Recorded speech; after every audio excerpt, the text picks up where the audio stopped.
நீதிமன்ற அவமதிப்பு வழக்கில் இந்தியன் ஓவர்சீஸ் வங்கியின் தலைமை மேலாளர்கள் இருவருக்கு ஒரு வார கால சிறை தண்டனையும் தலா 2000 அபராதமும் விதித்து சென்னை உயர்நீதிமன்றம் உத்தரவிட்டுள்ளது.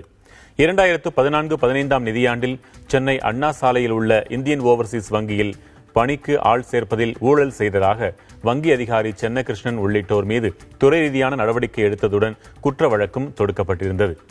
விசாரணை முடிவடையும் வரை தங்கள் மீதான துறை ரீதியான நடவடிக்கைக்கு தடை விதிக்க கோரி சென்னகிருஷ்ணன் உயர்நீதிமன்றத்தில் வழக்கு தொடுத்தார்.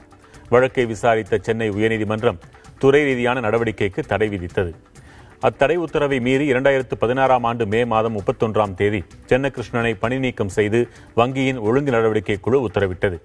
இது தொடர்பான நீதிமன்ற அவமதிப்பு மனுவை விசாரித்த நீதிபதி MV முரளிதரன் மனுதாரரை பணி நீக்கம் செய்து உத்தரவிட்டதன் மூலம் இந்த நீதிமன்ற உத்தரவை புறக்கணித்ததுடன் வேண்டுமென்றே மீறியும் உள்ளனர் என்பது நிரூபணமாகிறது என்று கூறி வங்கியின் ஒழுங்கு நடவடிக்கை குழு அதிகாரிகள் கணபதி சுப்பிரமணியன் மற்றும் சுப்பிரமணியன் ஆகிய இருவருக்கும் தலா ஒரு வார காலம் சிறை தண்டனையும் தலா 2000 அபராதமும் விதித்து உத்தரவிட்டார்.